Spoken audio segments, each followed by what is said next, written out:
From day one, I was able to go out of body. And there was this 4-year period of time between 2009 and roughly 2013, 2014. First thing that you're going to hit is your body's fight flight. And you've got to navigate your way through. Most people don't make it through that. What do They you mean? hit that. So they'll hit fight flight and they'll get a dweller on the threshold. One of the most fascinating images I've seen of beings. And so maybe, do you remember the moment, or at least the OB that you had that you did come back and go, whoa, wait, what, how is this happening? I laid down, I closed my eyes. 5 minutes later, I opened them to roll myself over, and it was morning. Because in the shift itself, you're experiencing yourself in wave form, not particle form. When I realized I had stopped breathing, I had moved into what the yogis call Kumbhaka, breath cessation. So when I go out of body, when I go out consciously, I also stop breathing. When I was first taken out of body, I was put through a training program. And again, this comes back to the fully conscious shift, but I was put through a program that I call etheric drills. People think they fly when they go out of body. You don't fly. Look down at yourself and tell me if there's not arms wrapped around you. There is. The old hag sitting on your chest, or somebody trying to strangle you as you're going out of body. Like the beings, right, that they talk about, like especially with like sleep paralysis, that gets brought up a lot. That's your body's fight-flight system. You don't have to be able to go out of body to graduate 3D Earth. In fact, it's only a prerequisite for those who are making the shift within the lifetime. What's happening, guys? Today we have Casey on the podcast. This one fried my brain in all the best ways. So Casey spent years being pulled out of her body. She talks about a state of being that I've never heard any other out-of-body experiencer talk about. It's quite fascinating. She was literally put through drills. We talk about AI timelines versus natural timelines. We talk about sleep paralysis and those demons that people often see and what that actually is. We even got into the topic of leaving and graduating this 3D Earth and how you don't technically have to leave your body to do that unless you're trying to do that in this lifetime. Trippy. But above all else, she sent me this email with all these images that she's captured from crystals. And look, you spend enough time in this space and you do start to realize, like, some people have very special gifts.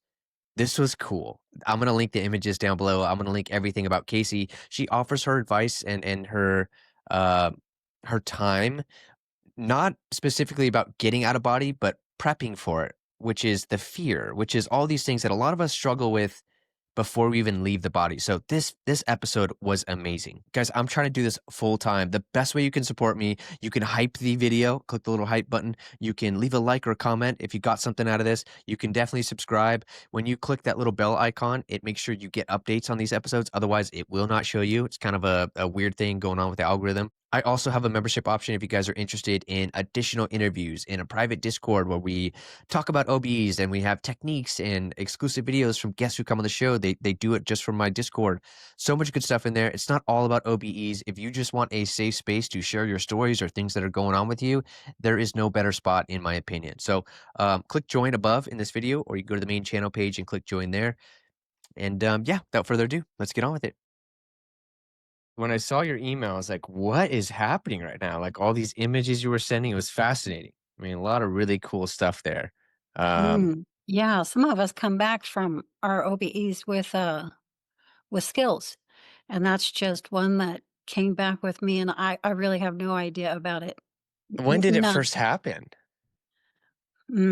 I noticed it in 2017. Okay. So for Yeah. those who aren't familiar, obviously with what's happened, so maybe give a little update on what's kind of going on in your skill, and then we'll dive in from the very beginning. I mean, I would love to hear how this started for you. I know nothing, so I'm literally going to treat this like we've just met for the first time here. So I'm excited. Yeah, we have. That works. Okay, so yeah, my name's Casey Clare. I was born in Las Vegas, Nevada in the 1960s, way back when there was nothing in Las Vegas. It was just a big, huge desert. Um, Discovered spiritual disciplines early on in life, started practicing yoga and meditation, all of that. I was in Las Vegas for most of my life until about the age of 40, and then I came to California. Okay. And where are And you at so in Cali right now? right now I'm in San Diego. Nice. Okay. Pretty But close. I was in Los Angeles when the awakening happened. So, yeah, it's meditation for most of my life. Some interesting things occurring in meditation, but not that I'm giving my attention to, like, at all. And then I just in 2009 have this shocking awakening.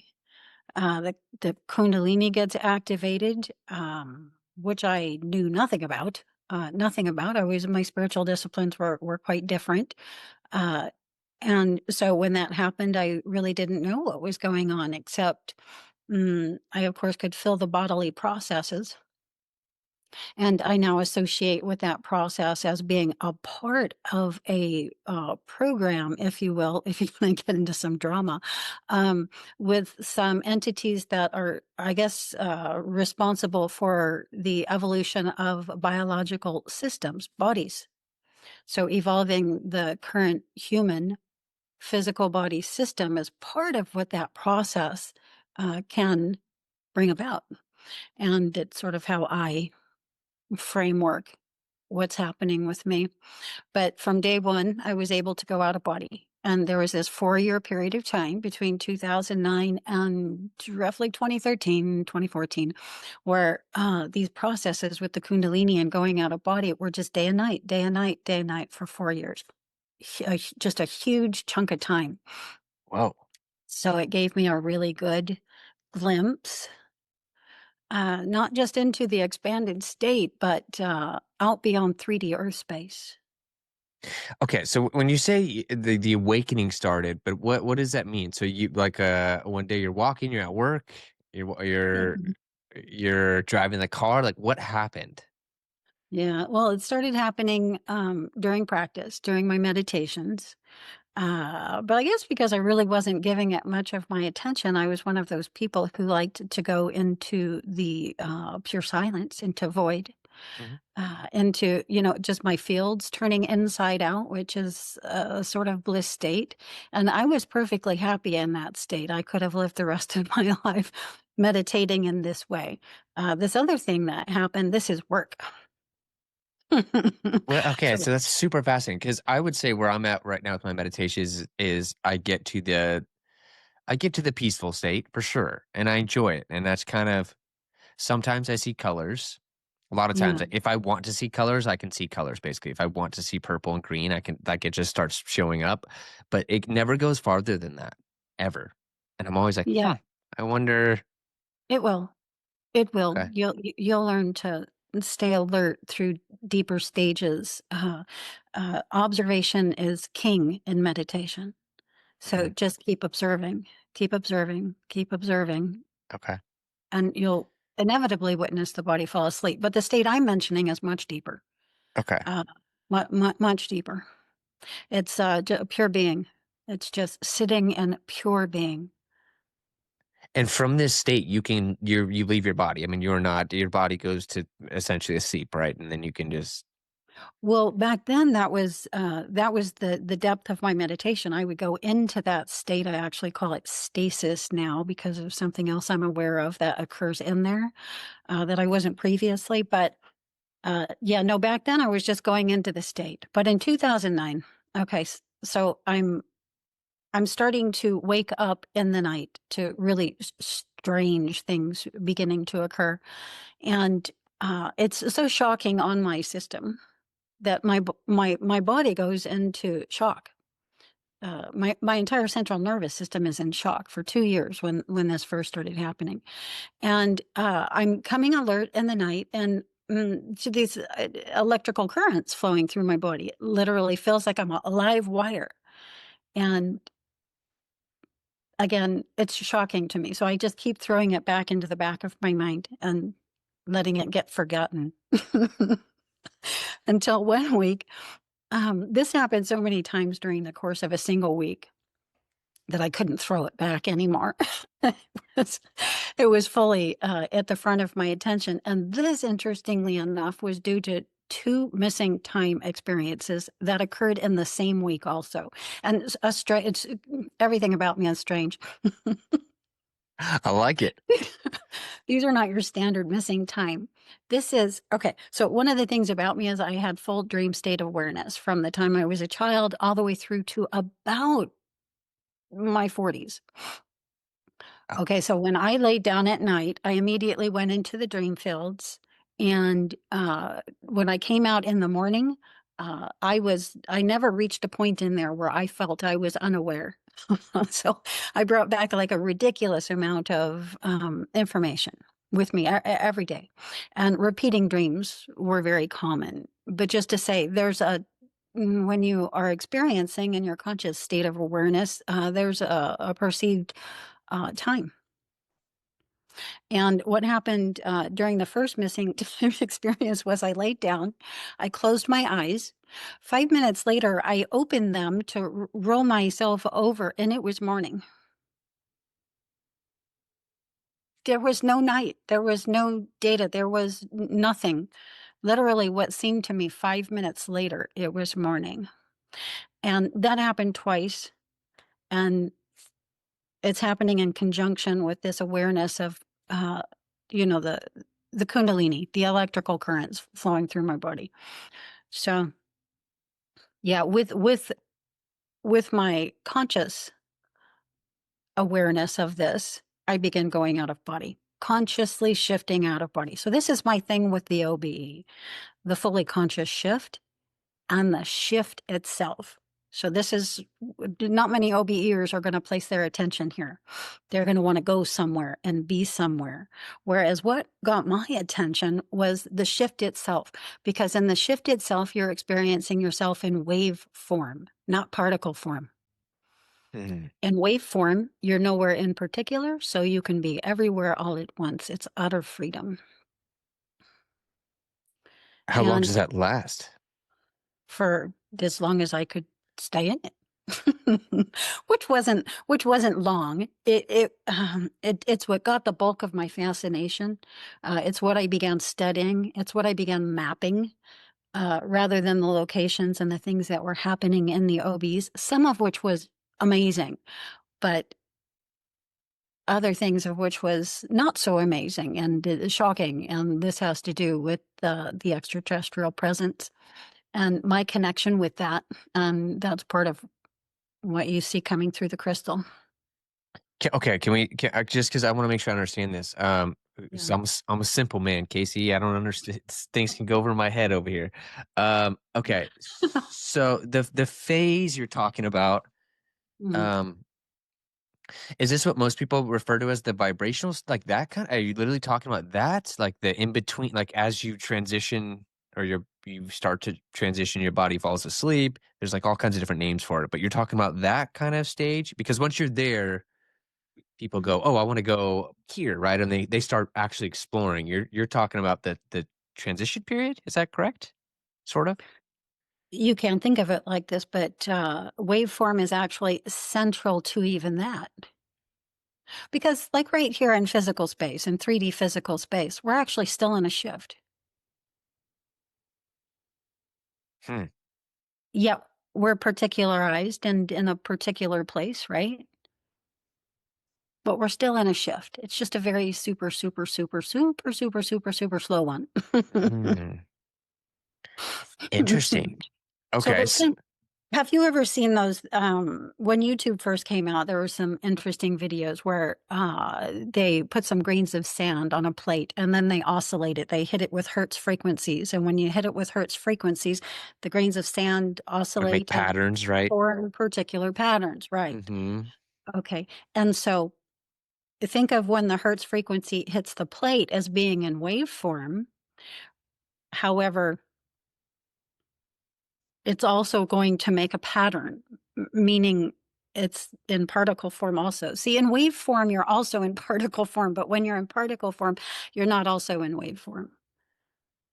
Yeah, super. I always found that fascinating. That sound makes certain shapes. I mean, it literally makes patterns. I mean, it's fascinating and perfect patterns. I mean, sacred geometry, right, is what starts happening, and it's like, whoa. Mhm. Yeah. Uh, So let me give something practical. So when I very first began shifting, Now, I've been a meditator for multiple decades at this point. So I'm used to sitting in the expanded state. So as I began going out of body, I began making certain observations. And the first observation I made was uh, I felt a tangible present enter the room. Mm. So it was right there in the space with me. I feel it right up on me. Now, I've been feeling this for quite some time in meditations, just along my back body. It's just there. Okay. Except for now, that highly tangible presence was merging with me, literally engulfing me. Wow. And so I would be in that. And in that as an experience, I would notice there was a difference in the barometer. I felt like I was on the inside of a balloon being blown up. Wow. Yeah. And so, like, this would happen, and I would observe this for a while. And then I would make another observation, and this was a shocking one. I realized I had stopped breathing. I had moved into what the yogis call Kumbhaka, breath cessation. So when I go out of body, when I go out consciously, I also stop breathing. So it's like what most other people would think of as an NDE. However, which is just a particular form of OBE, right? But you don't actually have to die. You can just consciously shift into Kumbhaka. I had been teaching pranayama, the yoga breathing, for also decades at this point. So I was familiar with moving into Kumbhaka, but not in this way and not nearly so deep. And so I would observe the fact that I wasn't breathing and, sort of get fascinated at it and kind of look at, well, what are the differences between the in and out breath and what happens here? And what happens in Kumbhaka is rather than breathe, you're more like pure radiance. And you don't need to breathe, and it's not shocking at all once you, get into the experience and realize what's going on. But yeah, so I would observe that for a while. And then within that, I would make another observation. I would notice that I could feel this rhythmic pulsing, like literally coming from the center of my being. So the pulse is me, and it's it's pulsing in a particular pattern. And these patterns would get interesting to me, and I would realize that a certain pattern would aim me somewhere in particular. I would sort of get to know which pattern was going to take me where. Like, was I heading to the mall, or was I going to an ET craft, you know, into some other kind of experience? Um, so yeah, so that's what it was like for me to consciously make the shift when it very first got going. However, now you can stay within the shift and keep observing deeper phenomena within the shift itself. Now, the particularized data, that's still happening. Uh, I like to be in, I like to hold myself in the state of waveform, because in waveform, I could be in multiple dimensions and multiple fields and multiple bodies all at once. And it wasn't confusing in the slightest in that state. When you And would so come what out I, of it, would it be confused? Like, would it start to then, like, you get bogged down, I guess, by being a human again, and it all starts going away, and it's like, this starts to not make sense. well, it never didn't not make sense.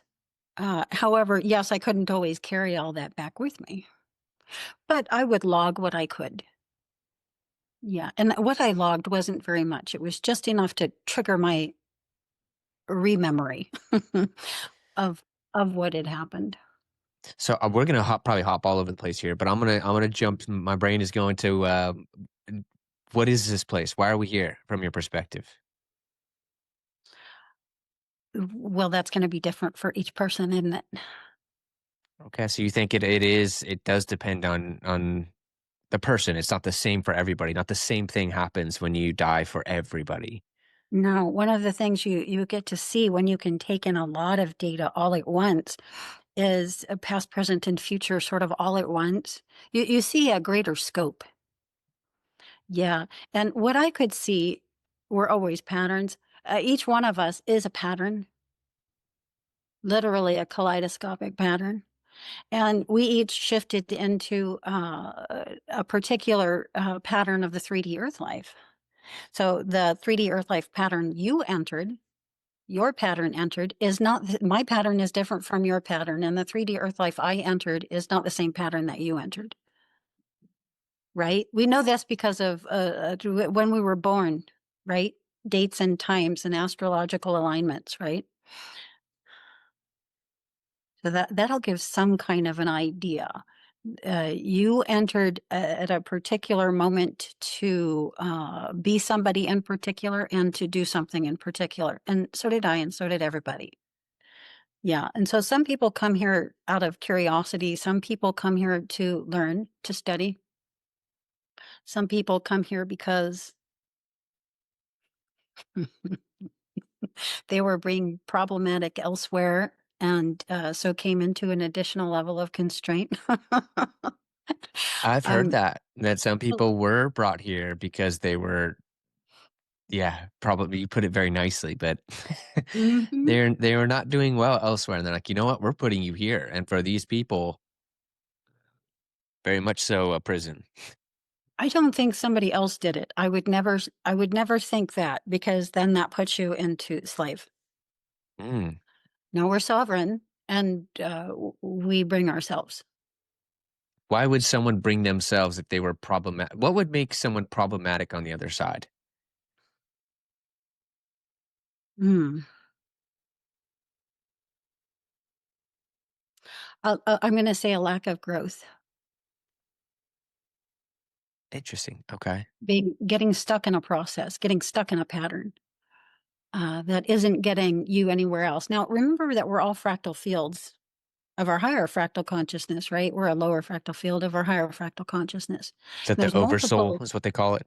well, there's multiple dimensions to that. Mhm. So one of the first things that I saw through the crystal is my a higher fractal consciousness. It's a group of 5 individuals, 4 males, 1 female, which is the rate at which we actually manifest into physical spaces. 4 male to 1 female. So it's a highly masculine template. You say everyone does that? Um, well, everybody has, yes, you join with certain individualities within your soul template, and you plan the life experience. Yes, and then one of you goes all the way forward while the others hang back, right? When you So say all the way forward, like one of us goes real deep, like we go as one of far us as comes all the way into 3D physical space. Yes, that which would is be you this is in your about group. as far as you could go from away from source, right? Or like we're very Mhm. the illusion of separation, right? Sort of thing. Yeah. Is this like equivalent to sending like someone to the depths of the ocean? Like, all right, you're going way down there. You're the real explorer, if you will. We're the leading edge. You know, here we don't think of ourselves as the leading edge, but from that higher dimensional perspective, this is the leading edge. This is Wow. where this is where things move and shake. This is where things happen fast. I always find myself, Casey, like thinking about like I've heard so many stories now where it does give me the impression, and I just told this to my wife the other day that I was like, I think that there's multiple truths. There's got to be because you talk to enough people, and they're like, some people are certain, and they've been out of their body a bunch of times, and they have one truth, and this person has a separate truth, and the only thing that can make sense is that there's multiple reasons why someone would come here, and multiple things happen when you leave. It's not just this one thing, right? That happens unanimously across the boards, but also how fascinating it is to think about. I've read this book called Man Being, and there's so many others that have referenced a soul pod or like a soul cluster, and sometimes it's referred to as kind of like this octopus looking thing, or like with tentacles, or it's been described that way a bunch of times. Some people say when they pass away, they go and see it, and they're like, "Oh, instantly, I knew that was me," and they're like, "It's just a bunch. It's like a bunch of different versions of me." And it's fascinating to think about this place. And when you get sent here, it's like you hope they make it right, but it's such a gnarly experience that it's like, oh man, like some people just don't quite make it past, whether it be lust or drugs or like all these things that you can get consumed with here. And it's like you thought you'd I don't know. I wonder if that's it or if it's not as that simple, but it just seems like this is a place where You can train, if you will, and have an idea of what you're gonna do, but you get here, and there's a lot of ways it can go south, and you got a lot of helpers, you got people, especially if you're on a mission to do something, I don't know, grandiose or big, or you're trying to impact on in a big way or something. It makes sense that you'd have a lot of people. And the only reason I bring that up is I've talked to a lot of mediums now, I've talked to different people, and I've had moments where they go, especially in my life, where I was close, you know, like I had some rough patches there, especially with drugs, where I've been told multiple times from different mediums that there was divine intervention. Like, hey, we had to come. Like, there's times where I took so many pills, like pharmaceutical pills, that I woke up at my parents' house and I don't remember a dang thing. And as far Mm. as I know, I should have definitely, I don't know. I don't know if I should have made it, you know? And been Well, told multiple one, times that there was intervention. And I was like, a oh, lot that's of us go fascinating. through that. A lot of Yeah. us go No, through it it. sounds like we all do. A lot of us who graduated and came back to help end up with a lot of that. I think we take ourselves into it because it makes things big enough for us to start paying attention faster. We can get a lot more done in a single lifetime. Yeah. Yeah. Yeah. Wow. So what are you doing now when you pop out? What's the game plan? Hmm. You Well, s here's one thing to mention because I haven't heard a lot of other people go into it yet. Uh, what the out of body experience itself is like is not what most people think. It's not quite like it is when you're here. And it's a little bit different for everybody else. And when y- you're awakened and you get to go out of body for a particular length of time, like my length of time was 4 years, day and night. I got my heart's content felt there. Kind of sort of. I was depressed when it gradually started slowing back down again. But that doesn't keep going. That happens for you to pick up on your service. And from that point, it's work. You have to be more focused here now because there's something that you need to do before you go. And so, although I still do go out, and a lot of times these are, God, still ET craft on the table, body examinations, things like this. So that kind of stuff still happens. And if I'm curious about something and ask a question, I'm taken into the answer. So that's my favorite kind of experience. It's simple, and I don't mind what state it is that I receive that answer in. The out of body state itself is not as pleasant. Mm. You know, when you're waking each morning and you're on that threshold between wake and dream, and you can be aware of yourself there, you know, in the bed and realize that you're waking up, but also still simultaneously be within that field. And you have all of this awareness come flooding into you about what you were doing and what was just happening. And when you're receiving the answer to a question that you've asked, this is a highly pleasant thing. This is my favorite way to get information. So after the 4 years of the conscious shift and uh, deciding, I had to process the central nervous system shock. I had to process information about the galactic reality. And What does that mean? so right now we're in the third dimension, let's just call it the third grade, right? When we graduate from this level of experience, it's a paradigm shift. Uh, so there's, my group calls them the four bodies, but there's four harmonics, four spheres. Each sphere has three dimensions. So we're aware that in our harmonic, there's the first, second, and third dimension. These are levels of being, right? When we graduate from the third dimension, we go out into galactic space. This is 4, 5, and 60. So we get released from the planetary level experience where we're locked on our planet. And now you've got the galaxy for your playground, right? Are we And when you say galaxy, are you talking about like the galaxy we can see here? Like, yep, the Milky Way. okay. And then beyond that, as you graduate through 4, 5, and 60 galaxies, right? You'll have access to multiple galaxies. Yeah, so your experience territory as you grow through the dimensions expands. Why is nobody talking about this? I'm so blown away. I don't understand. It's like when you, I guess it feels like it's starting to sort of, but like I talk to my dad all the time. My dad's 60 Hmm. and he's, longtime Christian guy, but he's now starting to listen to Joe Rogan, and that's his like way of being kind of a little rebellious. He's like, oh, he's starting to hear some things, and he knows about this podcast, and I talk to him all the time, and he's super supportive.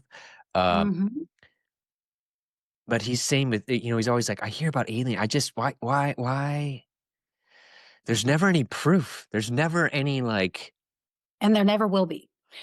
okay. Because, well, there won't be on a global scale because the third dimension, the third grade, is a planetary level experience. It does not include the ETs yet. It doesn't include galactic space, not until you're graduating 3D. So who sees it? Is it people about to graduate? They can start seeing like why are these like little glitches almost where people swear they see it, or they get picked up, or they get abducted, right? Like why is that Yeah. happening? So the galactic reality one, um, when you when you begin to be aware of it, this is an awakening process. It's not disclosure. It's not government telling the people, yes, there's ETs. It's not that. If that starts happening, I think we're in trouble. Do you think that they work with ETs? Like I've talked to some people that swear that there's government programs that are absolutely doing this right now.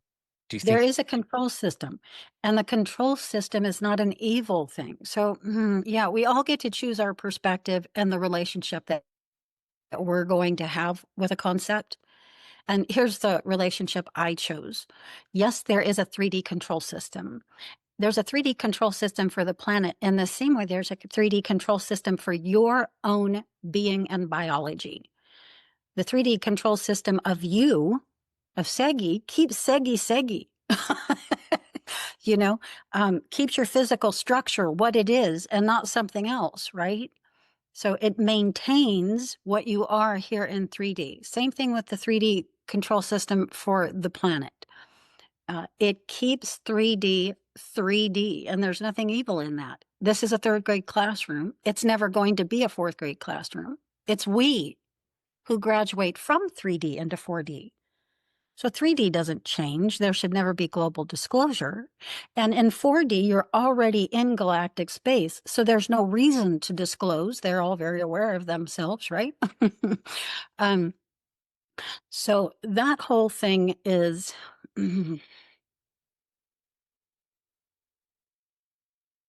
noise? distraction. Yeah, Yeah. Yeah. Start practicing practicing and what? let that be where whatever it is for you.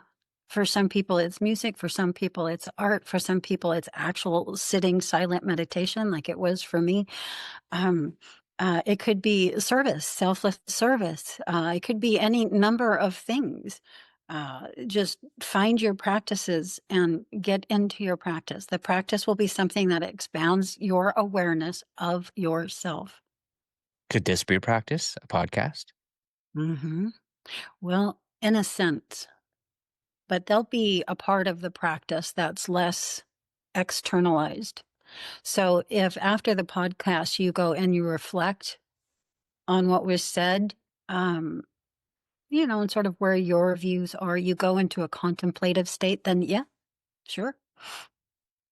But there's deeper states than that to the contemplation. In the contemplation, you'll find you have questions. So if you ask those questions and go in for the answer, then I would say, yes, now you're doing the practice.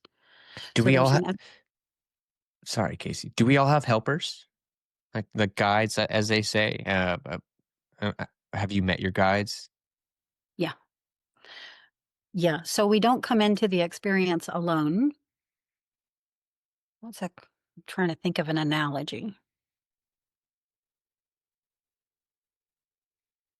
Well, I hate to use the military, but that's the one that just came up.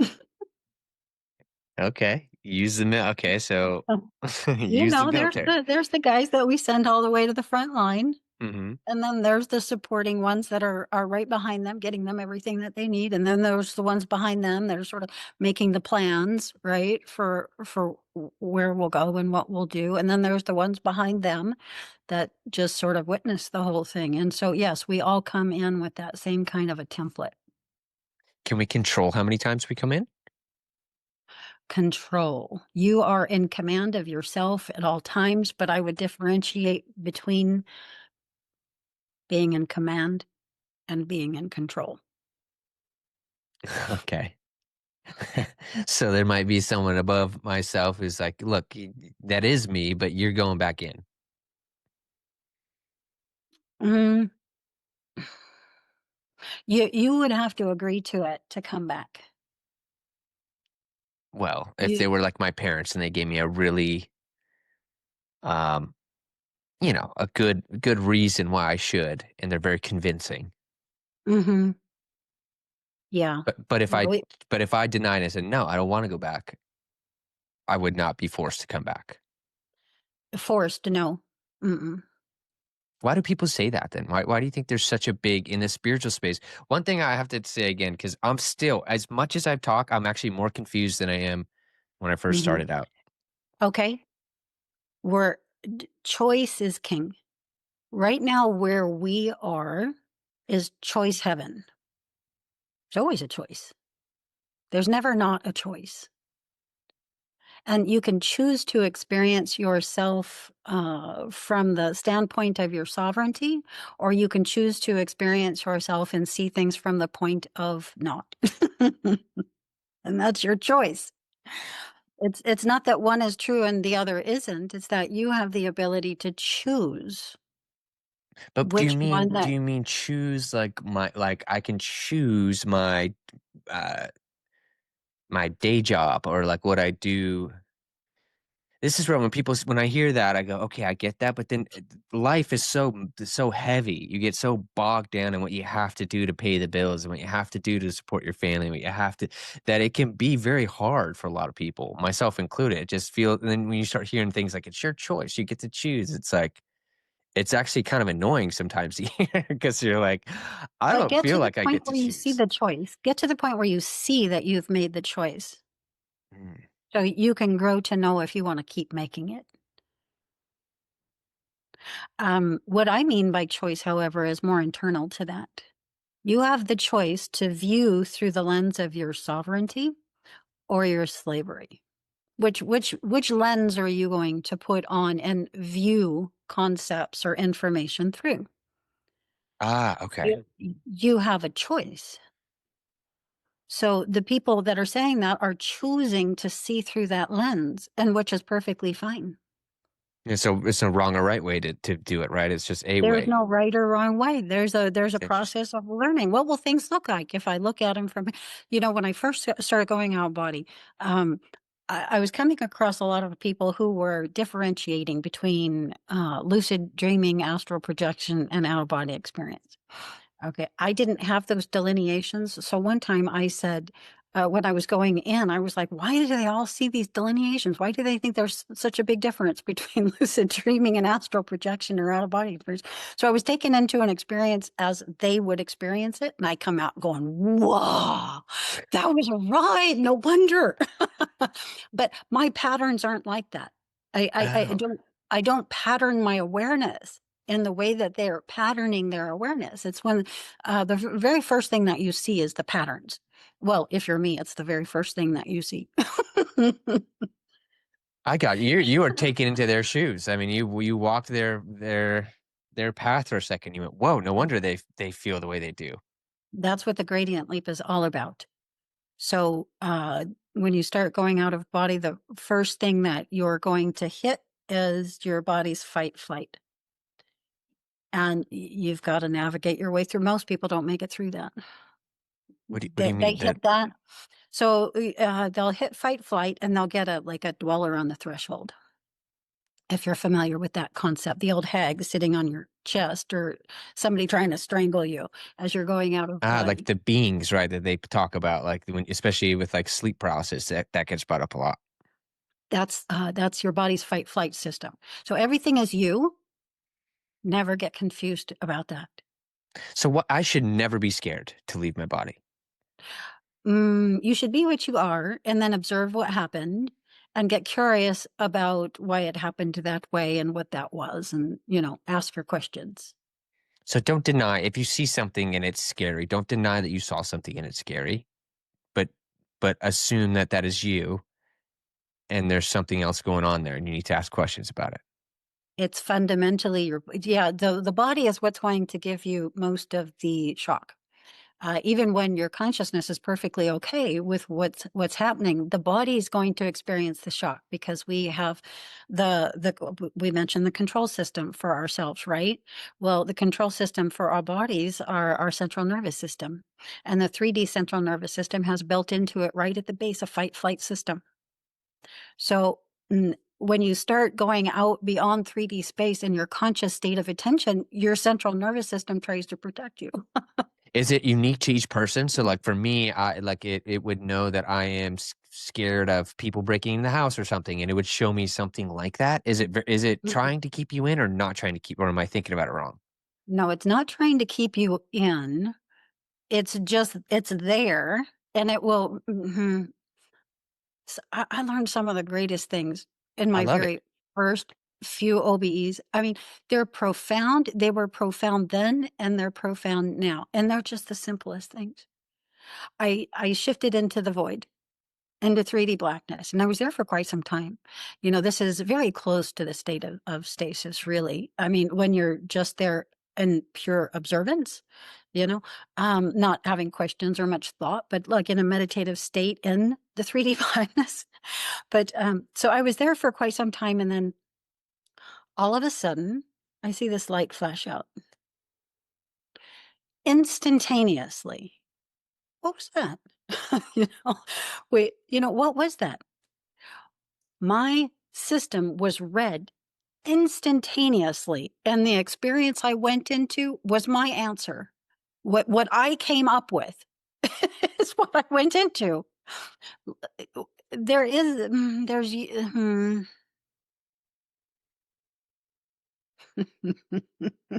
if you follow your point of being all the way back into source, you'll never reach anything other than you. Source is all there is of us. Through each of the fractal fields, it comes down through all the way to what we call our 3D earth person. There is nothing else. That line is what you'll follow when you go back in. But we wear bodies, biological bodies, in the 3D earth life. And again, built into the base of our system is the fight flight system. So when you start leaving 3D space, your central nervous system is going to do its job, okay? And it's going to try to protect you. You have to be aware that that's what's happening. And that's why this old hag lady is on my chest trying to choke me, right? But if you can observe that without yourself going into any shock, you'll go right through to the next layer. Okay, and we go all the way through. You hear of astral sex. Okay, well, that's the second center that we hit, right? And we go all the way through the centers of the body. I've heard like one or two people. What do you mean astral sex? What does this mean? Oh, well, a lot of people, when they first start going out, hit their latent desires. Let's say. And this is, in your sacral center in the second chakra. Did you do that? hmm Does most people do that? Even me, and I'm Brahmacharyan, which means I chose a monastic lifestyle, celibacy. Oh, And so even I hit that. whoa. Yeah. It didn't last for very long because Okay, but it's a there thing. I was mean, it's not a much thing. there for me to resolve, you know?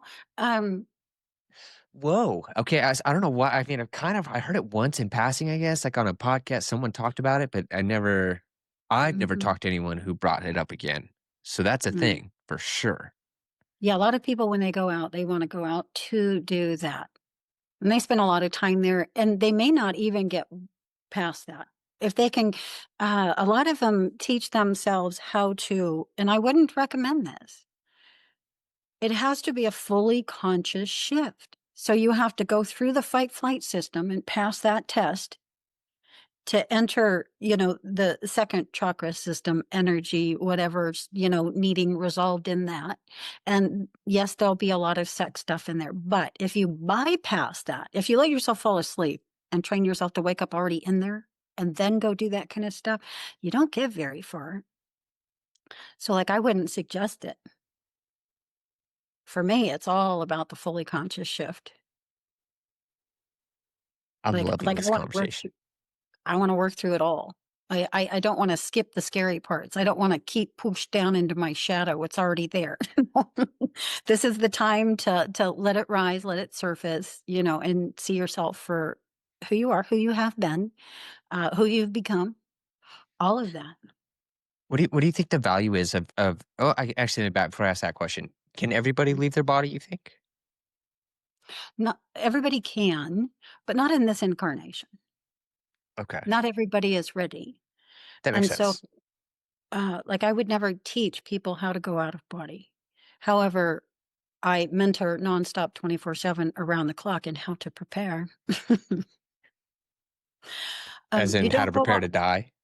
a journey this large without preparation. Would you go out into the middle of the woods for a month without some preparation? Mm-mm. Mm-mm. Okay, and this is much larger, right? So, no, people need to be patient and learn how they personally are going to need to prepare. When this happened with me, I wasn't aiming at it at all. Not at all. I was just well, not to my knowing. I wanted to know who am I? Because this really interesting thing would happen. So I'm a Yana yogi, and this is my practice was Atma Vichara more so than meditation. Although meditation also, Atma Vichara is self inquiry. So it's the question, who am I? So it's an awareness on awareness discipline.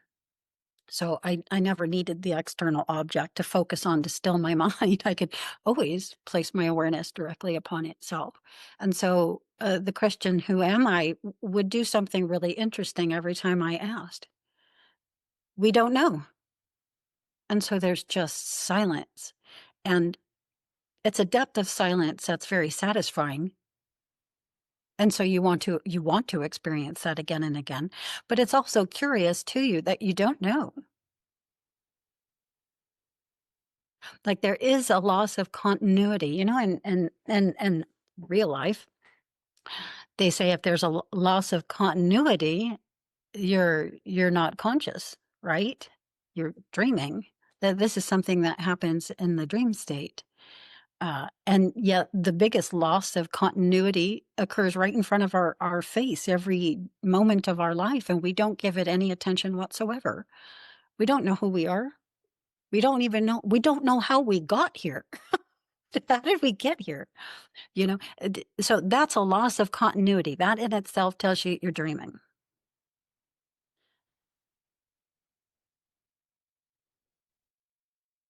And there is no division, no divide between reality and dream. This is the error that most people make. They judge them as different. They put one on a pedestal and knock the other down, and they lock themselves here. I think we're supposed to for a period of time, but that's the action in itself that locks the door. We bring ourselves here, we lock our own door, and when the time comes, we unlock it. We get our pattern to match the earth life pattern we shifted into, meaning we have come to an awareness of who we are and where we are and why we've come. It unlocks the door. And then at that point, you've got a portal, you've got an open door to go on into the next dimensional space, the next reality frequency out from here. But judgment is the really big thing that gets in people's way. Do you think this is your last time reincarnating here, or do you not think about that? I don't know. I have no idea. People think that if you go out of body and you've seen all of this stuff that you're somehow wiser. Not really, no. I don't know why I was going out. I don't know who that was merging with me and, encompassing me and taking me out. Here's a funny thing. People think they fly when they go out of body. They don't fly. Look down at yourself and tell me if there's not arms wrapped around you. There is. We do nothing by ourselves. We like to think that we do. But those experiences are happening because a deeper level of our own being has brought us out. When Yeah. you hear about like, have you heard about the Galactic Federation and people start talking about all this like alien Mm, wars? mm. Is this just a big story that's exciting, or is there truth to this to some extent? Is there that do you know about any of that or In large part, it's multiple levels of incorrectness. And then there's levels of correctness to it as well, And so, there's a lot of people out there with a lot of different viewpoints, all of which I've heard. So I wouldn't be able to reply to it. But have I been on Confederation crafts? Mhm. Have I been brought to the table and explained that there's a faction that wants to wake people up out of their sleep and that not everybody agrees with this? okay.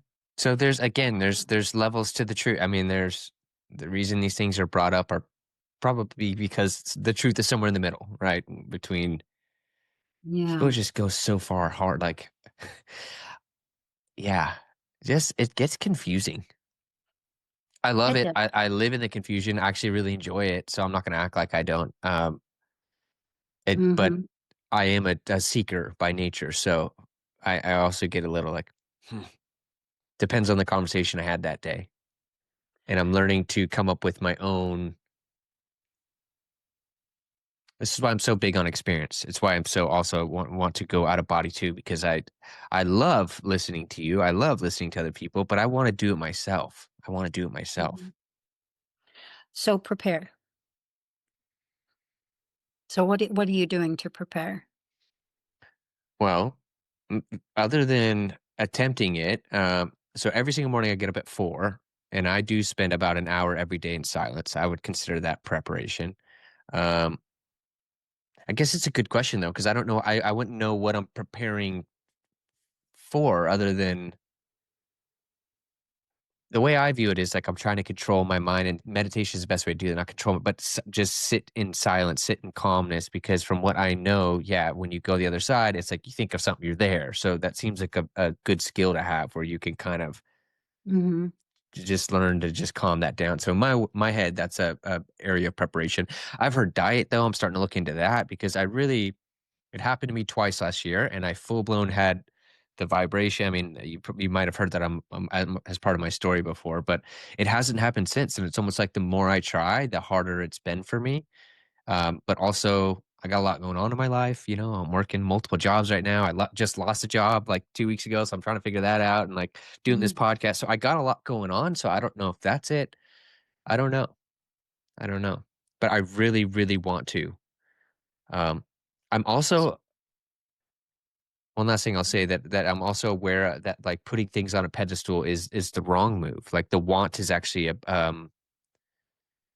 it's an issue. It's an issue in any kind of manifestation that you want to do. When you put want, it's like such a deep want on something, you put distance between it. And what will you replace want with? Are you asking what can I replace it with? Well, what's right there behind it? Desire? And behind that? A knowing? An observer of it, sure. But clarity. Because I know I can. Like I said, it's happened twice. I know I can. Here's the big thing that stands in people's way and will continue to stand in people's way, regardless of if they try to go out of body. Mm. Their attention is too focused on other. They're not able to keep their focus on self long enough to even have a glimpse of the fact that self is all there is. When you say We're other, a, like I we're focus a on an tiny point. We're a tiny point behind which is a huge array that leads back to the one that is being everything. Imagine a circle. You know the symbol for the sun? A circle with a point dot in the middle? Okay, so that large circle, let's say that's source. And that little point dot, that's us. And there is nothing else. When you go to a movie theater to watch a movie and the room darkens, takes you into the void, and the movie starts playing, is the movie up there on the screen? behind you Yeah. technically. It's back there on the film strip, right? The film strip is our own thinking mind, right? Our own perception and perspective. That's the film strip. That's the film strip you're experiencing, period. When you get clear on that, you don't go into fear as to the degree, to the depth and degree, and as frequently as those who keep thinking there's another.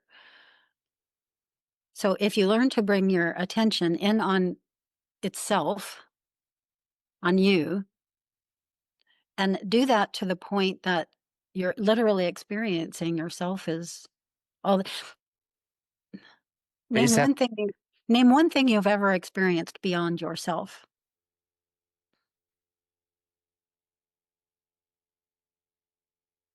Nothing, because it's always going to be you there behind what that other thing is. Yeah. When you're standing with a rock in your hand and you're looking at the rock, you're not looking at a rock. You're looking at yourself there looking at a rock. So keep bringing the attention back in on the more fundamental thing that's happening, and you'll be less likely to get distracted by the world of things. Yeah. And when you're really good at that, you're ready to start going out. Because when you hit the fight flight mechanism, you're going to pass that test. It's not going to send you into a schism so much that you know, a lot of people lose their bodies over stuff like this. The shock is just too great. what do you And you mean don't lose want their to body? What does that mean? die. What? Yes. I've never heard anybody say that before. Well, we see a lot of them do it. In fact, let's just bring Jesus to the fore, right? Yeah. When we come out, you ever watch that movie Inception where they go into the dream and the dream players start to realize that they don't belong there and they start Hmm. converging on them? Well, that's what happens to us here. You know, that's what happened to Jesus. He got converged upon. His consciousness didn't belong. It wasn't 3D, and he got converged upon. Yeah. That's fascinating what you're saying right now. Yeah. Yeah. You have to be ready, and you have to be. You have to have some awareness that everything that's happened is part of a graduation or growing out process where you're leaving 3D, you're vacating 3D, and you're moving into a larger space, a larger experience space, a larger reality frequency. You're no longer going to be locked on the planet. You know, the OBE takes you into what I call the etheric frequency bandwidth. This is not 3D physical space. This is a bleed over space between 3D and 4D. So it's sort of where they cross over. It's a really narrow bandwidth. But when people have sightings, that's what they've shifted into. They've shifted into the etheric frequency bandwidth of our planet. The people who have seen extraterrestrials also are shifting into the etheric frequency bandwidth. They are not in 3D physical space. How do I know this? What do we do with other 3D physical people we don't agree with? or that we're afraid of. We We don't kill like them. them. We go to war with them. We hurt them. So this is how I know they're not in 3D physical space. They're in the etheric frequency bandwidth, and it is a real space. It is occupied. When I was first taken out of body, I was put through a training program. And again, this comes back to the fully conscious shift, but I was put through a program that I call etheric drills. So I would make the conscious shift out of 3D earth space. So when you go out of body, you're not just going out of body, you're going out of 3D earth space. Get clear on that. And that's a real space. You're on your way out into galactic space for 560 proper, right? But while you're in the etheric frequency bandwidth, you're in that bleed over territory. And there's a lot of work to do to get fully over. Yeah. So like I would make the fully conscious shift from 3D physical space into the etheric frequency bandwidth. Now, I might still be in my room, right? How a lot of OBEers are. And when or not, I could be anywhere. It was just the etheric frequency bandwidth. And the second I got there, I'd get pulled. I'm like, damn it. You know? And I'd make the shift and I would land somewhere else.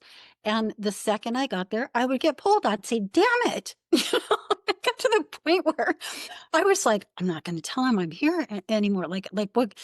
So I would get to the next location and I would be like trying to act like I wasn't Not conscious. sure. Like they would somehow not realize and I would get pulled.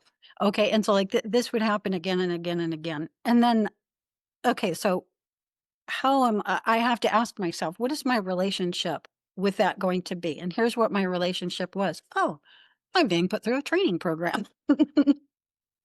It doesn't matter if that's, you see, nothing is anything other than what you say it is. There's no reality outside of yourself. It was one of the first things that really blew my mind. There's nothing out there. There's nothing out there. You're the leading edge. So anyway, I choose that I'm being put through a training program. So now my attention with the idea of the training program starts going into, okay, well, they're utilizing a variety of different kinds of shifts here, right? The main type of shift was personal dematerialization. So I would dematerialize and then rematerialize somewhere else. Super easy way to shift, super easy way to shift. Love it. And so it got to the point where as soon as I got to the new place, I would just say, okay, I'm here, and let myself get pulled and, brought to the new place. And this would happen over and over again until I did not lose any conscious awareness at all, even for an instant during the shift between locations. And then when I could do that, and that would usually take me about anywhere between 4 and 12 times, depending on what kind of a night I was having, then they would utilize a different kind of shift. And the environment all around me would dematerialize. That was the hardest. That was the Wow. hard, like your eyes roll back in your head, so much light. So, and I don't know if I ever got to the point where I could make the fully conscious shift with the environment dematerializing. But those were the two main types of shifts. But some funny hell ones too. The main being that was there that was encompassing me and sort of hosting all of these experiences. I perceived him as like a Titan-sized male. I never got to see him, but I would periodically perceive him picking me up by the back belt loop of my pant and literally placing me. I mean, some really, really bizarre ones. I would even feel myself in what I want to say, more linear fashion, being picked up by people, carried somewhere, placed and set up in a scene, and then the scene would come on. So all kinds of different shifts. Yeah. The phase shift was a nice one too. I mean, you're here, then you're there, like almost no shift at all. Those ones are really hard to perceive. But I was put through this training program until I could pick up on the various different types of ways there was to shift, and until I could remain fully conscious through them all. Whoa. Okay. Do you would you say if someone is interested in out of body experiences or this world that that is at least a sign that you should be pursuing it, or no? Can you separate the two? Can it be like, well, that's fascinating, but you're still not ready and should not pursue?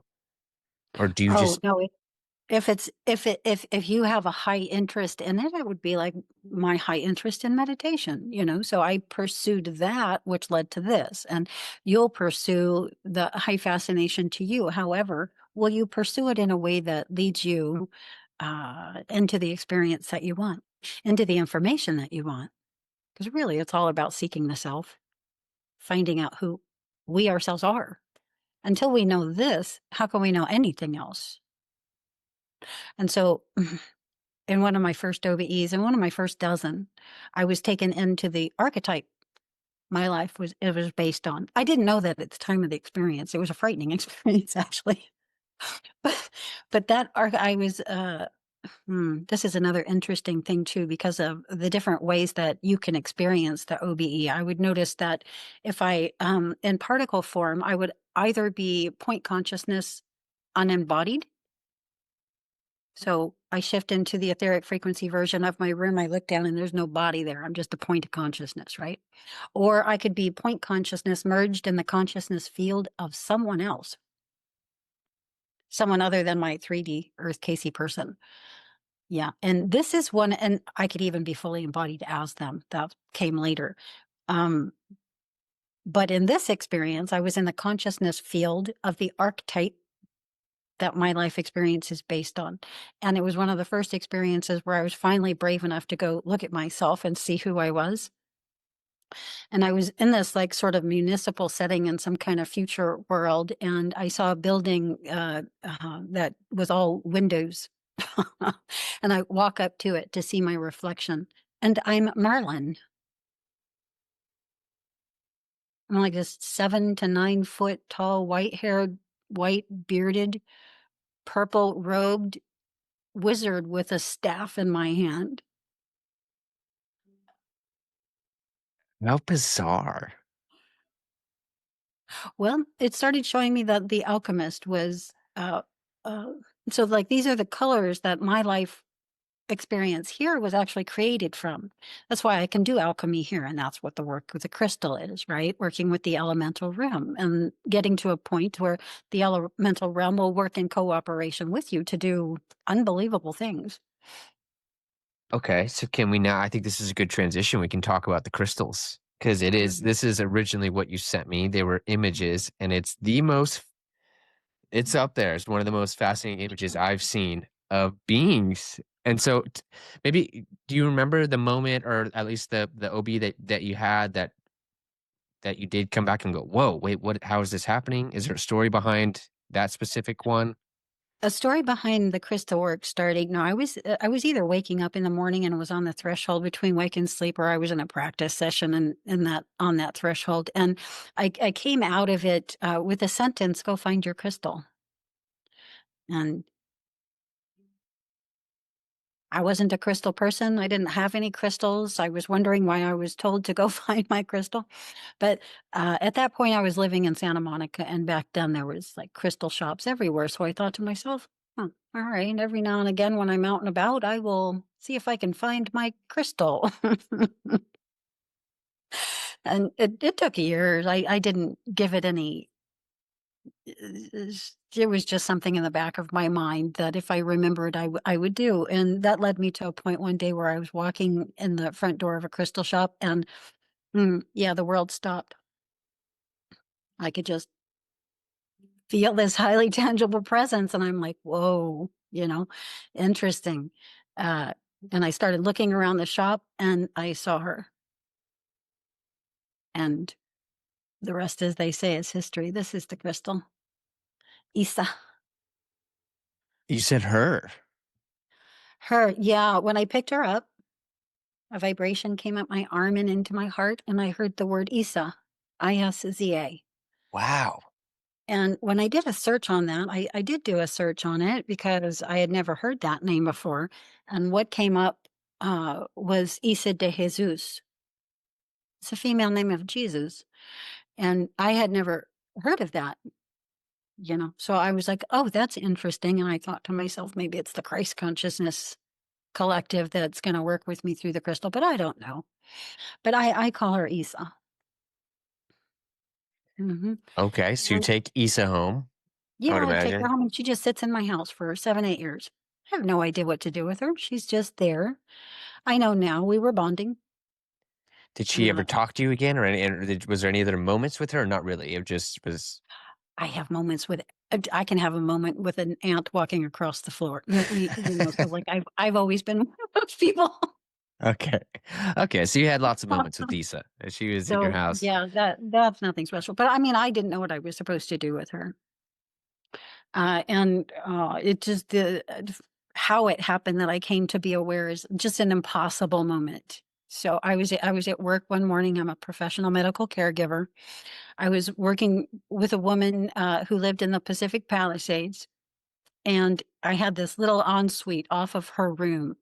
And I was waking up in the morning, curled up like this on this little tiny love seat with this little tiny table in front of me, and Issa just happened to be there. There's a big window behind me, and the sunrise was streaming through, and I was on the threshold between wake and sleep as I opened my eyes, and Issa's just right there in front of me. And I don't even know how to describe it. It's just I saw worlds. I saw movement. I saw activity. I saw people and animal things and, you know, like little scenes. And I was like, whoa. And I wondered to myself, is that just because I'm on the threshold between wake and sleep? Is like, am I just, and I thought to myself, I wonder if that would embed if I took a photograph and I just reached over from my cell phone and snapped a picture. And yeah, looked at the picture and it embedded in the picture. And I was mind blown. I'm like, that's unbelievable. And so like I started doing it again and again and again and getting these scenes. And in the beginning when this was first happening, I was getting entire stories. I got the story of the Anunnaki, who I had never even heard of. Never even heard of any of that. I saw the destruction of ancient Egypt. I got this one story about star seeds that had this blue female being who had this string coming out of her mouth, and on the end of a string was like 100-year-old fetus. And then there was things going on in the background, but like that's the kind of stuff that started. David Bowie came through. So back then, was that when Bowie passed? I believe it was when he, so a lot of when I was going out of body, a lot of people who had passed, I was intersecting with out there. And Bowie was one of them. And then he started coming through the crystal, and I started seeing his galactic aspects and things like that. He came through as Ziggy Stardust, blew my mind. I'm like, get out, you know? Wow. Uh, yeah, and then I just started playing. And then the first galactic that came through was a tall, lanky feline. She was a cat, like standing upright, very very thin. You know, I could see her craft behind her, and like there was just no putting it down after that.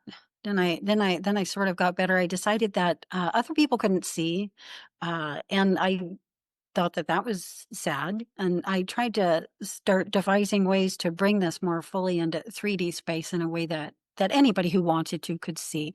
And we kind of settled in on the portraits of the galactic beings. So you would show other people, and they'd be like, "I don't see anything." There were a couple other people who could. These were also OBEs and visionary type of people, good at seeing patterns. But yeah, most people couldn't see. Wow. Yeah. Because you In sent fact, me a when I ton of those photos, and they were like, you can definitely see these are little like. well, that's me bringing to show.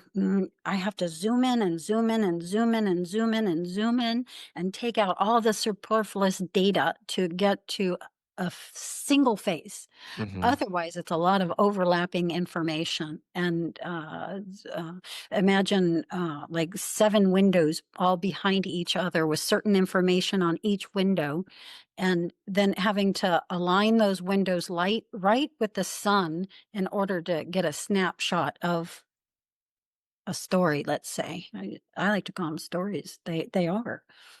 So when you're looking at them, they're I mean, they're like you said, you're holding it, I would imagine, and there's like a literal story playing out for you. Sometimes it's like you said, a cat. I mean, it could be all kinds of different beings. And Well, like right now, you see me right here, right? But if you look behind me, there's a whole bunch of other information mhm, in the field, right? And behind that, if you can see a window, and out the mhm. window there's more information out there. So it's like that.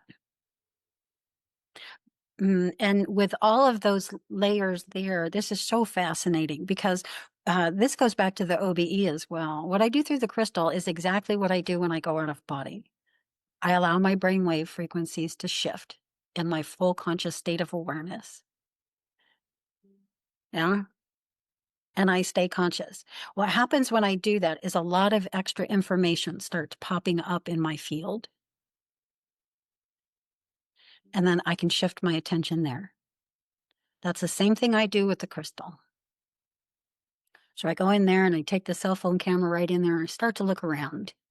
And there's a lot of things that I discovered. I don't know if we really want it. That it's a huge story. I write about it endlessly, and I have a series is 2 series on my YouTube channel that people can go watch.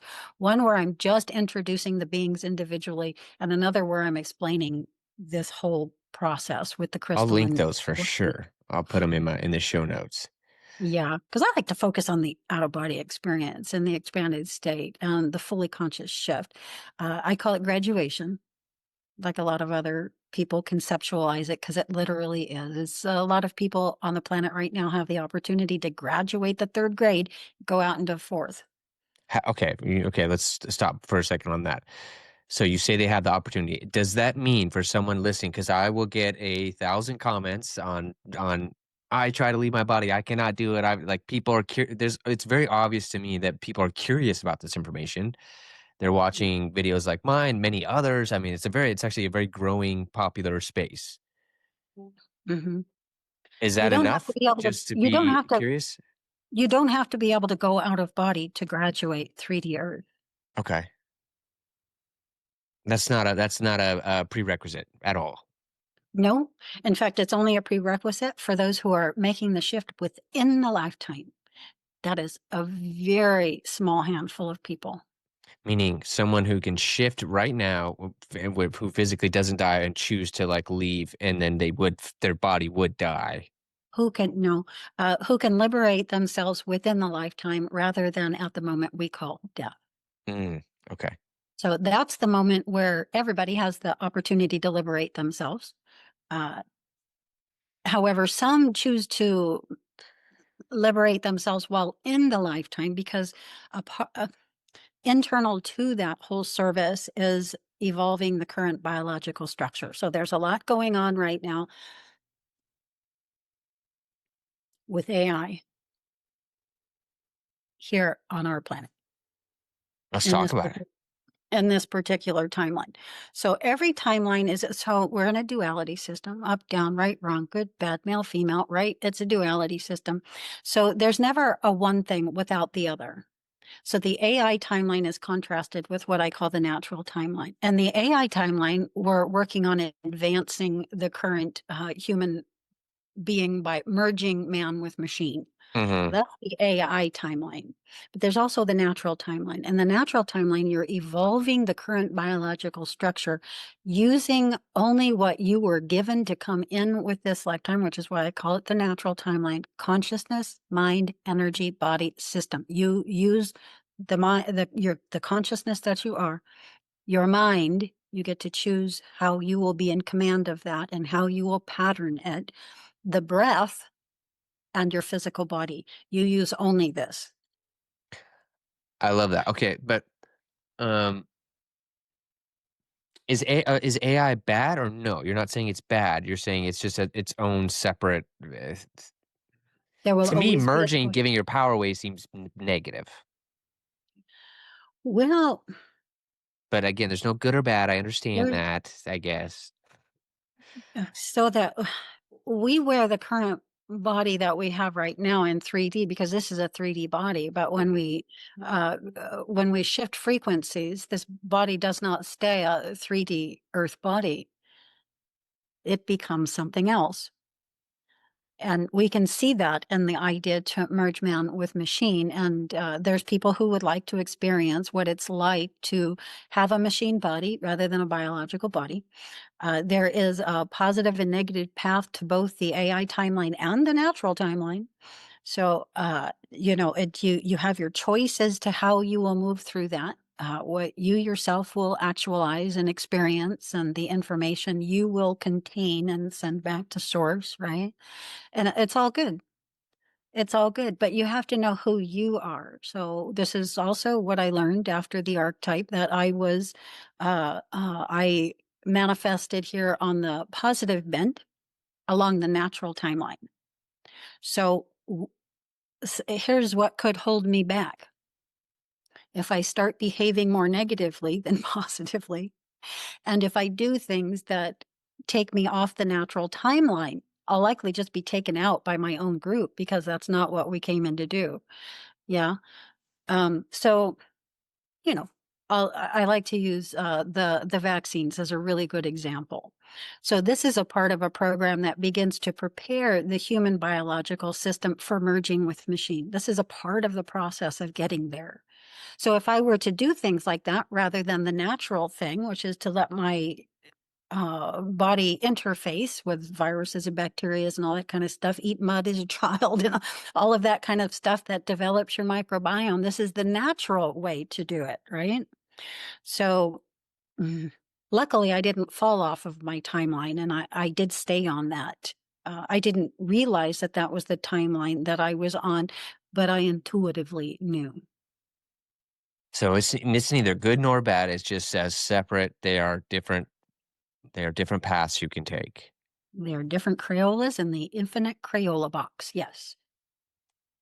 Wow. However, to graduate yourself from the three from 3D reality into 4D reality, or from your planetary level experience into a galactic level experience, you have to stay on the trajectory of your life path. Okay. So if you came in positive, you have to achieve a polarity that's more positive than negative. What do you mean came in positive? Like you are literally talking about like a positive person or like a positive energy, positive vibration? It's, the fundamental concept at the center of all is service. So service to the whole, I would say, is positive, and service to only your personal self would be negative.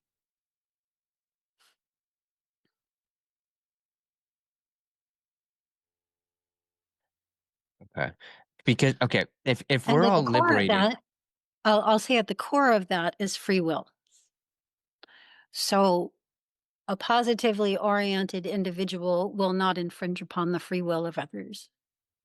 That would be the deciding point. And a negatively oriented being would very much infringe upon the free will of others. And you that's say how the negative as not technically how everyone thinks about it, right? Like negative and bad. Like there are good and bad, right? There is no good and bad, right? I mean, this is something that's very hard for people to get over. That mm, there's not technically good and bad. There are just different paths. The only way I can wrap my head around it is that in order to be good, you have to know what bad is. And so like you kind of need both. Like if everyone was just you wouldn't have any lesson. There'd be nothing if it was just all everyone acted one way. So I guess in that way I can understand but it's that personal someone to else's you, right? bad, yeah, is someone else's good. So that's going to be personal to us. So, for instance, you may perceive some things as being bad that I think are not at all. Hmm. Okay. However, again, I would see the infringement upon someone else's free will or force upon another as negative. Hmm. This is also why I say disclosure or false disclosure will never happen in 3D. The government will never disclose. It can't. The control system is neutral. Can the control system here, is it just keeping everyone busy, like just getting distracted, or can it go south? Like can No, it can't go south any more than you can stop being who you are. Okay, so it'll always maintain, even though when things look crazy. I mean, there's some kind of level of Everything right now is about graduation okay. or potential graduation in my own view, because I myself am making the gradient leap. Well, I want to graduate. Yeah, let's do it. I want to graduate. I don't want to. I want to graduate. Well, it might be time for you. However, see, the out of body experience isn't it. That's not how you graduate. You graduate by remembering who you are and how you got here and what you came here to do.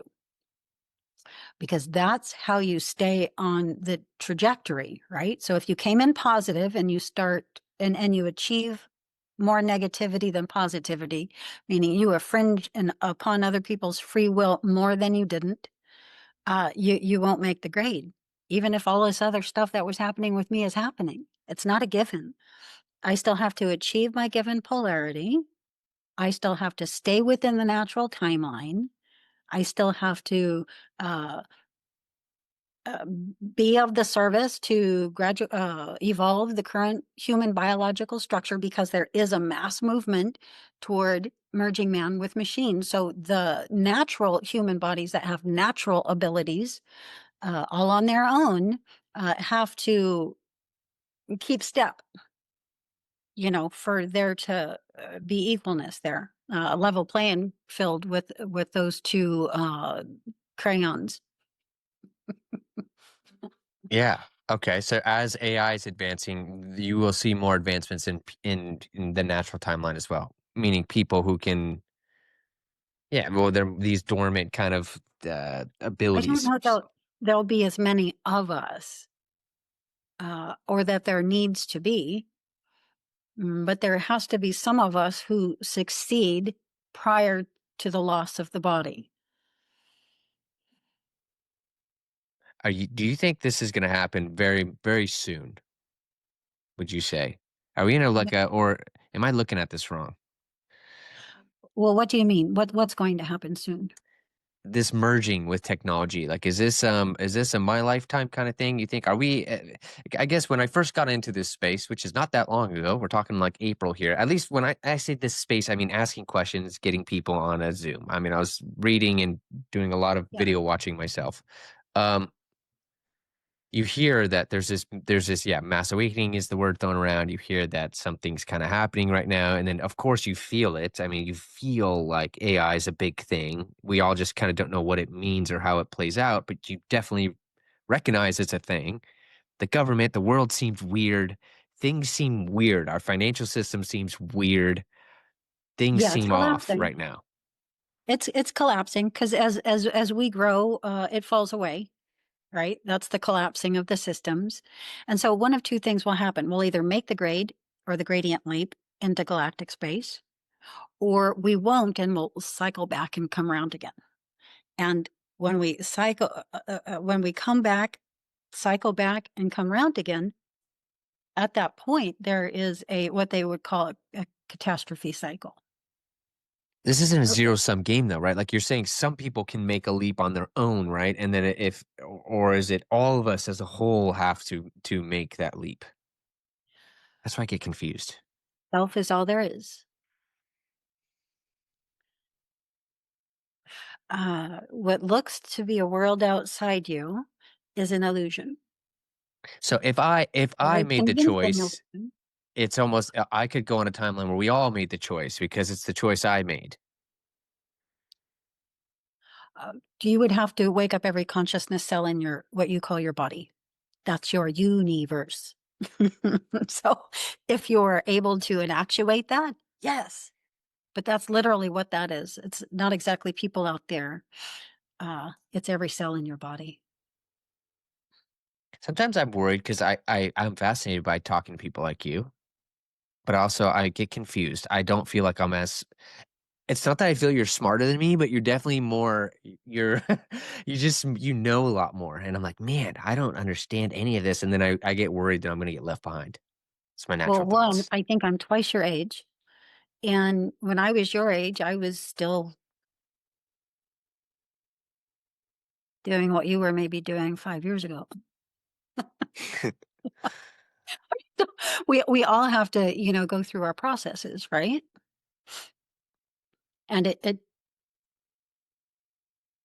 if if we can focus, if we can find something, like even when I was messing up, all over the place and every which way but Sunday, there was still the meditation. I could still hang on to that. I still had it to come back to, and so I did. At a certain point, I realized I had to, or I was going to die young. So, um, yeah. Well, and we get to that point, and it's always a choice point. And so is graduation, except for I wouldn't focus on graduation. What I would focus on is how to be the best me I can be. I like Like that. what, like I would ask, what does that look like? And when I asked myself that, I saw somebody who is serious about their disciplines. I've always liked to study. Books have been a thing, and so, these are things that I begin to see of myself. And the more I begin to see them, I enactuate ways in which these symbols pop up in my field, a yoga mat, a meditation cushion, a library, you know, it just, I manifest the concepts into my space and I begin engaging with them. Right? And so, through the process, my process took me to where it did, and yours will take you to where it does. You have your own divine plan, and you begin to see it more and more the more you begin to focus on it. However, the first focus is to reel the attention in off of the visuals, because the world is a world. It's a mirror, Yes. I believe that. and it's a mirror of this. In your experience, it's a mirror of this, and in my experience, it's a mirror of this, right? So if you can get clear on that, you can pass fight flight when you're going out of body. If you can't, you'll never pass it. There's demons out there. You'll go into fight flight. You'll create a false matrix, a false thought, and you'll enter it and you'll preach it and teach it. We see a lot of people doing that. Yeah, like that. I think you hit something for me. That's what I worry about the most in this. Mhm. And especially recently, like the channel, I mean, I'm just so grateful for it, but it's like all of a sudden I'm like, whoa, it's a guy like, I don't know. It's like subscribers are coming. I'm sitting here like, okay, I do worry, like, I don't ever want to mislead people. Mm. I really do worry about that. Well, you can't mislead them with casual discussions. You invite them in to listen to the talk and or not, and it's their choice to listen and or not. So again, self is all there is, and if we each focus there, then we'll have the greatest success. Okay.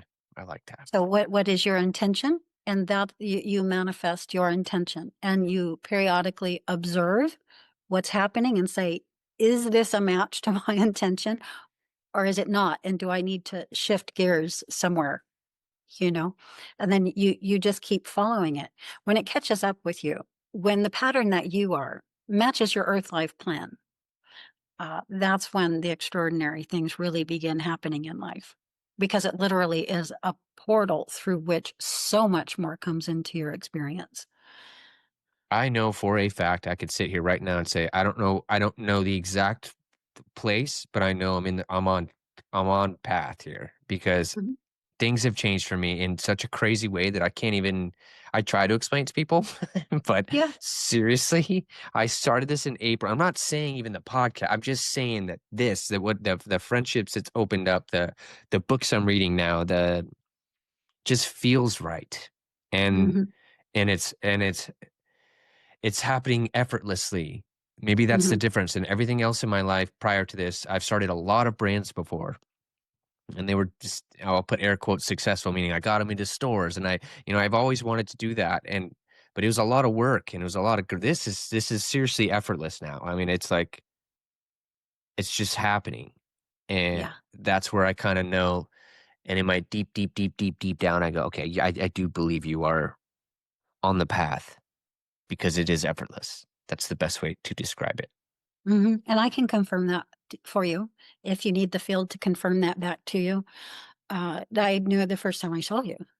I'm like, oh, I have to write him. Hmm.